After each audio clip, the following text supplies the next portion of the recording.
Greetings, fellow humans, and welcome to Sam and Max Hit the Books. I'm Max. I'm Sam. And today we have the comics that came out on the 14th of August to review. Kind of a mixed bag this week, I'm sorry to say. Some things were, well, we'll get to that. Why don't you take us home with something that wasn't awful? Yes. Start us off. From the top. The Orville, issue 2 of 2.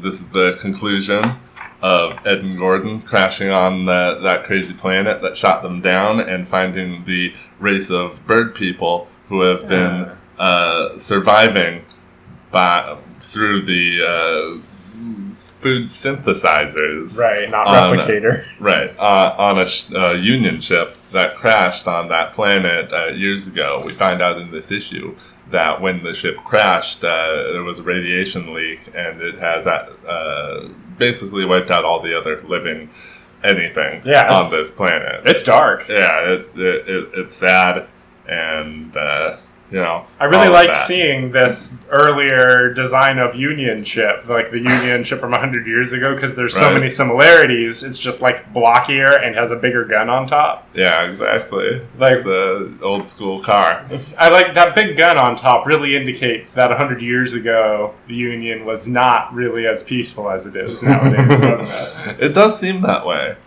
But their uniforms haven't changed, it seems, because while searching the ship in secret, they get a message from, well, not a message, but they find a recorded message. Right, they find the log. Right, the last log of the highest-ranked officer who survived the crash. Who survived the crash and found out that he was the one who rigged up the food synthesizer so that it could continue to feed these people for 100 years, and rigged up the cannon so that it would shoot down any large asteroids circling the planet. Or since there had been a big space battle there, any debris down. And debris, it would just shoot it down if it came too close to the planet. That's what brought them down. Luckily, though they are captured by the birds for sneaking into the ship and in areas you're not supposed to go, the bird's called the food place. Not allowed to go in the food place at night. Right, which just serves them an edible mud. Right. So I guess that's minimum power. It's just what you need. Right. The nutrient paste, like the Matrix. Yeah. Luckily, Ed's able to convince them that, they're friends, just like the people who crashed there. Luckily, an elder is still alive who remembers the time before when he's reminded. The world dies. Right, when he's reminded. So he's kind of, overall, it was a good issue. I am a little sad that it was only 2 issues. The wrap-up felt very quick in this. That's true. The first issue, I feel like one more issue, and then let the stakes get a little bit higher, maybe, because it all was sort of a no problems there thing. The bird aliens are awful, trusting even after they capture them. There was almost no danger there. Oh yeah, that's true. No, the stakes were never very high. Right. The little bit of humor was fine. Gordon was everybody was written the way they should be, which makes sense. Yeah, in character. Yes. Nice. So yeah, it was fine. Yeah. It was good. I would have bought another issue. Yeah, exactly.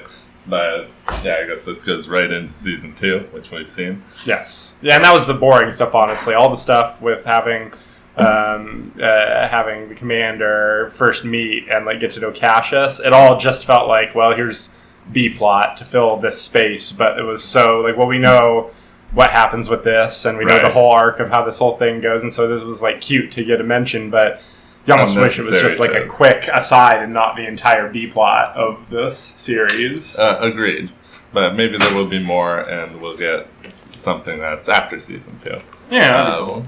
I'd give this a 6. Yeah, I'm giving it a 5. It was fine. All right. Average. Okay, moving on to the first tie-in that we bought that is tying into Absolute Carnage. That is Separation Anxiety. And this is written by Clay MacLeod Chapman. Not familiar. Brian Level drew it. Not familiar. Pretty disappointing, I gotta say. I don't know how you felt about this, but I thought that this was just a real shitty comic from beginning to end. Yeah, it wasn't what I expected. At all. At all. It's a really dark horror story. That is what it is. It's a horror comic. I mean, I guess we have to. We're just expected to understand that the 4 Life Foundation symbiotes, minus Scream, have been affected in some way by the Null and Carnage influence on the planet because they have the spiral eye design. Right. But they don't really act in a way that's consistent with the way any of the other Null stuff has worked or the way symbiotes have worked in the past. That is definitely true. Like, there's like I can see they were going for like a Thing. Right. No, style, it's exactly with the dog at the beginning. Yes. And so the art, I guess, is serviceable, but like the way that they keep having the human faces be partially visible once the humans are assimilated by these monstrous evil symbiotes, is just a bad design choice. Right, and having them, they have the Null boxes, but like they're talking like as the people being controlled. Right, it's like a weird merge personality thing. So, like, I guess we are introduced to the mother and father, at least, as being, like, pretty shitty people, I guess, before they're taken over by symbiotes. So maybe that's supposed to tie into it in some way. But this was not fun to read. This was, like the cannibalism dinner scene. It was, like, a weird, like, low-budget horror movie type thing. Yeah, no, it was cringy. The only bit of good feeling this comic gave me was when I realized this was just a one-shot. And we weren't going to have to read any more of this. Right. Well, that much I think was obvious at the end when, they got in the car as the family and it's like off to New York to be part of what's actually going on. Yeah. And, like, obviously you didn't need to read this. When they show up, it's not going to matter. Right. Like, none of this is going to actually get referenced. Right. A totally unimportant tie-in. Yeah. I think I hated this almost as much, maybe even a little more, than that stupid Venom annual a couple of weeks ago. Like, oh man, this is such a... Why would you play on our desire to see these symbiotes again and do this? It is weird. These are the only other symbiotes that have ever been historically good. Yeah. Like, these ones are the good ones. Like, separate, they were, like, a very sympathetic. When they all turned into Hybrid for a while, Hybrid was an unapologetically good guy. And, yeah, this, like, who's this supposed to be for? Not for me, man. Not for me. Well, not for avid readers of Venom, I wouldn't say. I'm giving it a 1. You're giving it a 1? Yeah, I'd give it a 1 as well. So we're going to move on from that to something that was much better. The 3rd issue of Silver Surfer Black, almost said Surfer Silver Black, Silver Surfer Black, by Donny Cates with Trad Moore on the art. And this is another pretty excellent comic of Silver Surfer. He's with Ego now, which is pretty cool, having them meet up. And Ego, he's sick. Love Ego's design with pain. The way he's got his eyeballs floating out in front of his face, like, while also having eye shapes back, behind. The whole getting into Ego and how Ego works and seeing his antibodies and his layers and all that was pretty cool. And Silver Surfer rushing into him, like turning his surfboard into a giant spear and just hurling himself towards Ego's core. That was cool. The drill. Just like so many layers of different colors all the way down. Yeah, that whole sequence of Surfer actually doing the tunneling was the highlight for sure. Like, Trad is delivering, like, Doctor Strange level, like, super crazy visuals with this, which works really well for all those sequences. But I gotta be honest, the beginning of the book, which took place on Zenlaw, that was the first time Trad Moore's art kind of bothered me because, like, when he's drawing fantastical creatures and stuff, that really looks cool. But the way he draws people who are supposed to just look like regular humans, I don't know, man. It was creeping me out. I see what you're getting at. But moving on from that, we find out at the end that inside of Ego is the incubator for Galactus. So this is pre-Galactus birth. This is pre-Galactus birth. Crazy. Yeah, very close to the beginnings of the universe, I guess, if Null is in power at this time. That's and true. Ego is newborn. Galactus is not born yet. That places us in a very specific time frame that we usually don't see anything from. Yeah, that's true. We only hear about it. That's pretty neat. I'd give it a 7. Yeah, I think 7's right. I didn't love it. Like, even though the illustrations were, like, very cool and psychedelic all the way through, this issue didn't quite have like a holy shit moment the way each of the first 2 issues did. Right. So yeah, it was pretty good. Still very enjoyable. Yeah.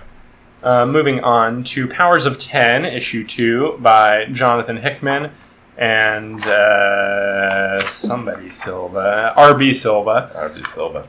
So of course we now understand that Powers of 10 is going to be the book that flits back and forth between the 4 different time frames that we've been given. Which makes sense considering the name Powers of 10. They keep going that far into the future, another power of 10. And I've seen people online positing that all the stuff in year 100 and year 1000 is actually taking place in Moira's 9th go-around when she allied with Apocalypse. Oh. Which kind of lines up with this Apocalypse being the leader of the X-Men in the future, along with these other pastiches. That's interesting. I like it. So I had said that we saw them constructing a master mold by the Sun. It turns out that it was, in fact, a mother mold being constructed by the human mutant resistance thing. Yes. Which is a mold that makes master molds. So, another Powers of 10 style expansion, which is like a big part of the whole theme of everything with that, and also with the data pages later about the way the Technarchs and the Phalanx work. Right. Matriarchs and whatnot, and all the other arcs. Right. Just more and more. And it's very cool. It's very good conceptual sci-fi. Right. Very cool science fiction. And it's interesting that the final point of the 1,000 years in the future is that the mutant, people in charge of Earth are trying to achieve ascension where they're absorbed into the Phalanx. Right. Eventually into a sentient galaxy. They make a sentient galaxy because that's one level below. Oh, no, that's right. Sentient galaxy is Phalanx. Yeah. The level below that is World Mind. Right. Which is one whole world. Yeah, so they're trying to achieve World Mind so that they will be absorbed into the Phalanx. So I didn't catch this, but people are also thinking that this isn't just Wolverine, this is another Chimera like the others, because the issue where they were discussing the way that all of Sinister's various experiments worked mentioned the level before the multi-mutant Chimeras, there was the ones that are just mixes of 2 mutants. Right. And so they think this is a Wolverine and Sabretooth. Oh, fascinating. And that Magneto in green, who I think you showed up in the last one, and this one is in fact a Magneto Polaris, because it's all the 2 mutant mixes were always mutants that have very similar power sets. Okay, yeah. So we'll see, and then Krakoa, who we see in this, appears to be some sort of combination of Krakoa and Doug, the Cypher, the mutant communications expert from the first issue, who was talking to Krakoa. And then we'll see who Zorn is going to be mixed with, I assume. So similar powers for better chances of success. Exactly. So yeah, like you said, this is basically just really cool conceptual sci-fi, taking things that have existed in X-Men continuity and expanding them to enormous lengths. Right. The Types of Societies 2 pages was the most fun I've had on any of Hickman's text pages, because just that level of intelligence, moving all the way up from the intelligence level 1 machine, which is, that's where we are, technically, as a society. Right, the singular. Right, all the way up to a Phalanx, which is, the Phalanx have appeared in X-Men comics before, but this really expands the scope of what they are, and explains it by saying that Technarchs don't know that each other exists or what they're for. Right. So every time you've seen them before, it totally made sense that they didn't know this stuff. Just pretty funny. Just great stuff. I really enjoyed this. This is a 9 for me. Yeah, I'd also give this one a 9. It's, really awesome. I'm loving it. I'm loving this series. The only weird thing is that it's so just one long story. It's weird that it's 2 titles, because imagine if you were only reading one of them. Yeah, it would be weird to just read one of them. Obviously they're doing it I'd be because... very confused. It's promotional. It's a good promotional move to do it this way, but it's essentially the same thing as releasing one 12-issue series and just having the artists switch off issues. Yeah, no, it's true. But all the same, it's very cool. It's the best thing coming out right now. It's awesome. It's very neat. But we got another issue of Hawkman. Yeah. That's Robert Venditti and Peter Olaf. What's his first name? It's Pat Olaf. So close. Very close. This is issue 15, and the second part of Hawkman fighting the Shadow Master. Shadow Thief. Shadow Thief. Yeah. Which is very cool. He stole Hawkman's shadow in the last issue, and in this issue, he's just messed up. So he goes to his friend, Richard, the Shade. Yeah. Who's also a shadow powers-based guy. Right. So it makes sense that Carter would go to him. Yeah, this is cool. I've never encountered this character before, as far as I know. Yeah. I assume this isn't supposed to be Shade the Changing Man, another DC Comics character. Probably not. Definitely not. I'm telling you right now. So, But yeah, very cool. And the revelation of Carter's shadow not being there. Excuse me, everyone. Right. No, it's a good moment. Yeah. Yeah, so the Shade takes him to a special room. The No Shadows room. A No Shadows room, which he has, which is another cool thing about this mysterious character. Yeah, he's the Batman of shadows. Yeah, but because Hawkman's shadow is currently under the possession of the Shadow Thief, he's able to tell where Carter is at all times and warp himself into this room when the Shade opens his mouth and creates a shadow within his mouth. So he rips himself out of the Shade's mouth. And, that's pretty gruesome. So if you don't have a shadow anymore, Carter's in that room. If he opens his mouth, is there a shadow in his mouth? I guess not. You'd think not, but it's not exactly drawn that way. Yeah, but I don't know who could draw it that way. They should draw him all flat. Like there's no shadows being cast over his body whatsoever. Yeah, exactly. Maybe he still has some highlights, but yeah, no shadows. Shiny Hawkman. That's the rare one. Exactly. Pretty cool issue overall. The Shadow Thief gets away in the end, but now the Shade and Hawkman are going to the Shadowlands. We're just getting shadow everything. Right. It's hilarious overall. I thought this issue was very good. Really no downside to it. I'd give it a 7. I'm going with 6. Thought it was fine, but this arc of Hawkman is to me not quite like making the best use of Hawkman the way all the previous issues have. Like made it really cool with all the time stuff. This is very much a more like standard hero versus villain. Villain got an upgrade story, so it's cool. And I do miss Hawkman flying around in his spaceship because I think that's a cool thing. Batman, one of the Batmans this week made me realize I wish Batman had a spaceship and could go on some space adventures sometime. Oh, Batman has a spaceship. Oh, good. Moving on to the 3rd issue of Event Leviathan. That's right. Bought another issue of Event Leviathan. This one was slightly better than the previous ones, I thought. Well, they're not only in one place. Right, there's actually some action this time. Yeah. The action itself is a little bit hard to follow, I thought. Yeah. The actual panel-to-panel, what exactly is happening, was a little bit more of a struggle for me. Right, but they explained it. Jason Todd beat them all up.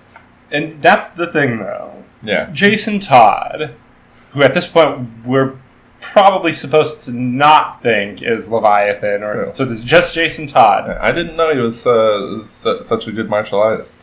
I had he no can idea. beat Batman and Manhunter and Damian Wayne and Green Arrow and Plastic Man. Plastic Man. That's the one that really got me. Nah.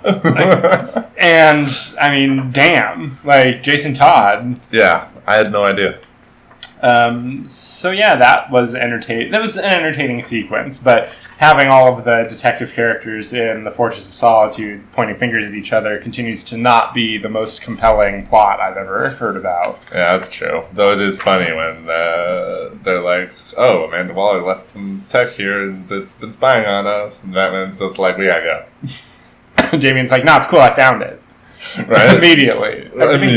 Like everything's so easy. Yeah, that's true. No problems there, right? So we'll see. I mean, I guess I'm invested a little bit in finding out who Leviathan is at this point. It's just going to be some dude with a cool mask. A lot of people online seem to think it's going to be Lois.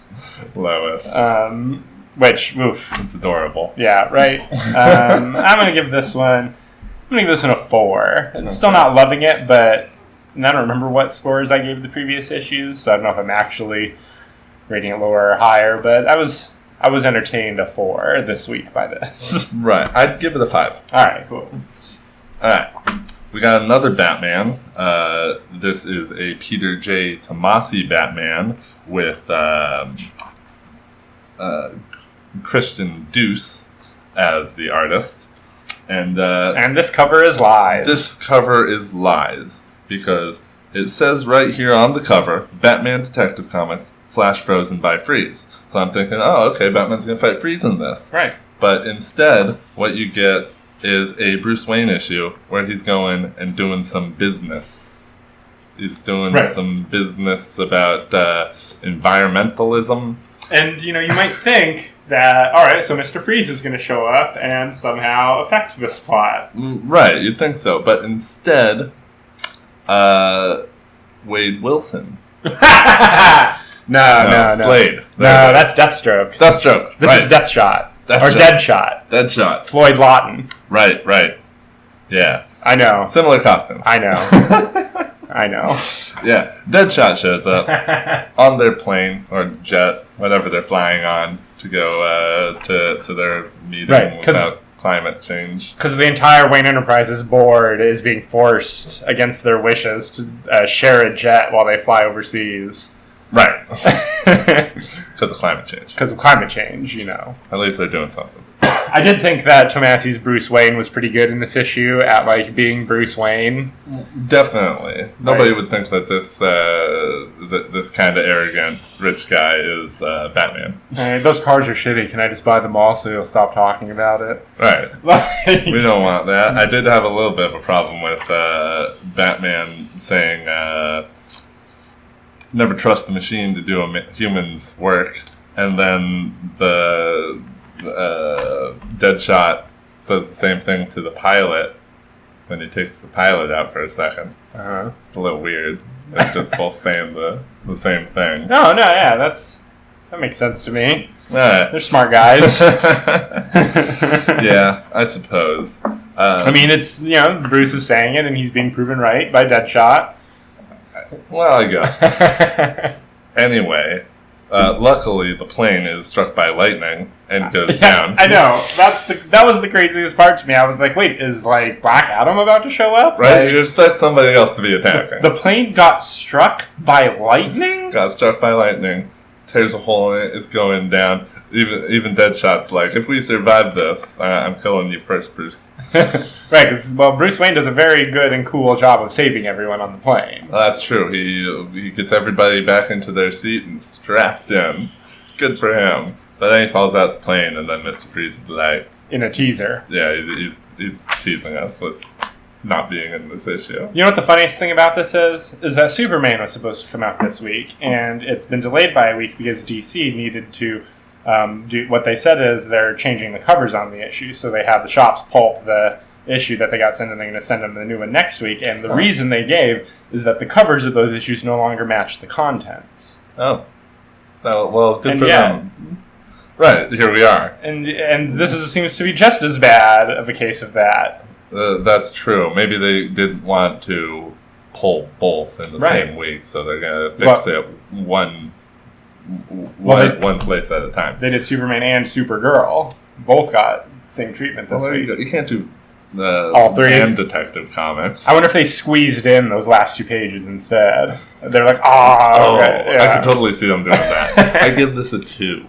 Wow, really? That low? Yeah, I really didn't enjoy this issue very much at all. I'm going to give it a 3. It would have been a 4, but the cover is lies. Cover is lies. Right, I would have given it a 3, but the cover is lies. All right, moving on to issue 13 of The Fantastic Four by Dan Slott and drawn by Sean Isaacs. This is the second and final part of the Hulk versus Thing fight on Thing's Honeymoon Island adventure. Yep. And I don't know if this has ever happened before where pieces of Thing's outer crust have broken off during a fight, and we've gotten to see his, fleshy underneath. I know. And you know what? That's gross, man. Yeah, no, it's brutal. It's rough, and I really enjoy a good old-fashioned Ben Grimm may not be the smartest or the strongest, but dear God, he's the toughest. Right. And that 2-page spread of shattering his own arm against old Hulkster. I mean, that's a good moment, man. You gotta a good moment. Right up until that point, I was worried that we weren't going to conclude the fight this issue. I was like, oh no, there's not enough time. I was just sure that he was going to turn back into Grimm, and at that point Hulk was going to be like, like, that's what I thought. Now it's not worth fighting you. Now I'm not going to be a puppet anymore. Right. But and then it was fun that the ending was a quick little 2-issue return to the first 6 issues of Immortal Hulk, where it was just Hulk doing a punishment on a guy while being very sinister. Oh, yeah. Which that was like the whole bit for the first, 6 issues of that book until it totally changed into what it is now. That is true. So overall, I thought this was a pretty good issue. I enjoyed this one a little bit more than the one before. Except for, man, that cover is ugly as hell, man. Like, I like this artist, but god damn, that is the ugliest thing. Right, and there's a little bit of false advertising on the cover as well, when it says, in 1 second, Hulk will kill him unless. I gotta say, that's right when his timer was running out, and he's got his left arm pulled back. This could, in fact, be the moment before delivering the punch on the 2-page spread, making this caption exactly accurate. That's a good point. I was kind of hoping that the issue would take place in 1 second. Everything that happens in the issue takes place over 1 second. This ain't an issue of The Flash, my friend. Well, yeah, but I mean, still, that would be pretty cool. I'm going to give this a 7. I also give it a 7. Very enjoyable. Cool. We have a new release, issue 1 of Berserker Unbound, by Jeff Lemire and Mike Deodato Jr. Yeah, same guy who's been doing Savage Avengers. Yeah, we know these guys. And this is a Barbarian Comes to the Future comic. Which is weird that Deodato is drawing this at the same time he's drawing a Conan Comes into the Marvel Universe comic. Right. I wasn't sure if it was going to be Conan or not at first, looking at it. It's Conan. Right, it's exactly. Conan. But he goes by many other names, and his name is not Conan. Right, he's the Bastard King.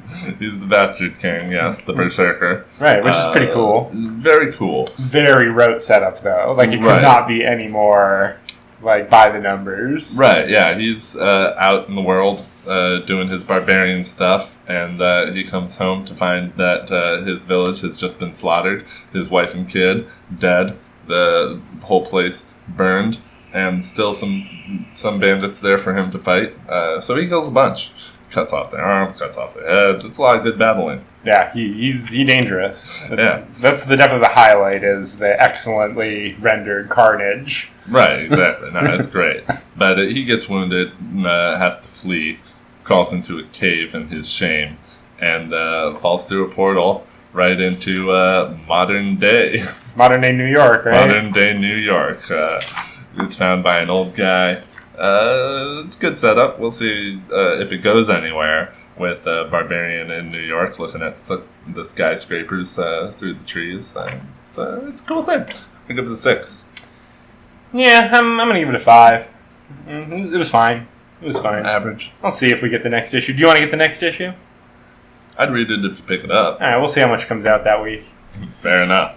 All right, so moving on to issue 3 of Usagi Yojimbo. This is going to be the 3rd part of the Bunraku saga, and I think I was giving the book a little bit of a hard time last issue for being too predictable, and let me tell you, I was not predicting the twist of this issue. Oh, yes, of course. That the Puppet Master wasn't the actual Puppet Master. The Puppet Master was, in fact, a puppet himself. Right. For this little midget demon. And but man, this I really enjoyed. What's the guy's name? Sasuke? Yeah, Sasuke. Sasuke was awesome. He had power orb. Yeah. He could shoot. He can do a Hadouken. Yeah, exactly. And he apparently can do the exact same life suck magic that the demon could do, because he does it back to the Puppet Master person. Yes, he does. So yeah, this issue was action-packed. We got a return of a thing I feel like we haven't seen in the first 2 issues because I was looking out for it, but the little skull speech balloon that happens when somebody actually dies to confirm a death. Yeah, it's an adorable little thing. And then just the ending was such a great. Where will you go now? Wherever I'm told. Where will you go? Wherever I want. Just like, Yeah, no, that is sweet. That's an 8. Yeah, I give it a 7. I liked it very much. Cool. A good end to that little bit. Can't wait for the next one. Yeah, I mean, I hope it's soon. Me too. So finishing up tonight, we are going to talk about Batman Universe issue 2 by Brian Michael Bendis and Nick Darrington. And this issue is alright. It's got Green Arrow and Batman teaming up, classic team up. They're going after the Riddler, but something's wrong with the Riddler. Riddler can't riddle. What's going on with the Riddler? He stole a Fabergé egg. That's making him dumb. It's making him dumb. He stole it from Randall Savage. Batman, Green Arrow, they chase him down. Eventually, Green Arrow gets toxined. Rage toxin. Evil for a minute. Yeah, he goes full deceased for 3 pages. 3 pages. But luckily Batman has an antidote to neurotoxin. Of course. I have generic antitoxin. Right. Which I did like that, but let me tell you, quippy Batman with his little green arrows like, I beat you, right? Batman's like, I feel eternal shame, or whatever his line is. I hated that so much. Yeah, that's true. But at the beginning, he does have some, I like his jibes about letting the Riddler do his riddles because he works really hard on him. He's like, let him do it, Green Arrow. No. Too bad he's not able to. In the end, Batman gives the thing to Randall Savage, and Riddler does. Yeah, actually, that's right. Riddler does, and actually, that's not the end because Batman then goes and he tries to find out what he can in the Batcave. You think? Turns out that his Batplane, his Batjet, has a whole VR system of his Batcave, which is hilarious. I did enjoy that. I didn't enjoy the little back and forth where Alfred's like, oh, Gorilla Grodd's from Gorilla City, right? Batman's like, no, actually, by hilarious coincidence, there's another talking Gorilla City. And it's like, come on, you don't need that. Don't have Batman be doing the lamp shading. Well, that's true. And, I'd expect Alfred to know these things. I did enjoy Batman's stealth batsuit, though. That was very 90s toy. Stuff. I really appreciated that. The green eyes and then the glowing insignia. Yeah, that was dope. I enjoyed that. Agreed. And him going through Gorilla City, pretty cool. Meeting with the Gorilla King, Nemodi. Yeah. Gorilla King, who's pretty cool. Namdi is pretty cool. He's a nice guy. And all that I enjoyed all the gorilla sequence, and Nick Darrington's killing it on art. I'm really enjoying the visuals of this series. Agreed. And then for some unknown reason, Batman gets a note from somebody who's probably not Superman. Pretending to be Superman, using K as the initial. Right, just K. Batman's like, that ain't Superman. Yeah, because, how does he know? Because he's Batman. And he says, I'm Batman. Again. God damn it, Bendis. But then he gets teleported to Qatar? Planet Qatar? Thanagar, that's the one. Everyone's always getting fucking teleported to Thanagar. Right? No, it's funny. It's like the main way of getting to Thanagar in DC Comics is unexpectedly being teleported there. Right? It just suddenly in Thanagar, oh crap. And all the Thanagarians are standing around you, they're police force. But at least they're feeling quippy. It's like, my name's not Alfred. Right. Well, we'll see. Yeah. In the next issue. I'd give this 4. Well, a 5. Yeah, I'm giving it a 5 too. I'm giving it a 5 on the art. And the story... Yeah. This is probably the best Bendis thing running in any DC comic at the moment. Right, that's the thing. Like I say, Bendis should be on, not on Batman, somebody else should, but if Bendis and King switched, I think it would be better, right. King on Superman and Bendis on Batman. They're both slightly less offensive than they are on the main books right now. Exactly. All right, well, that is going to do it for us for this week. Thanks for listening, everybody. And we'll be back next week with even more comic reviews. Live long and prosper. Until then.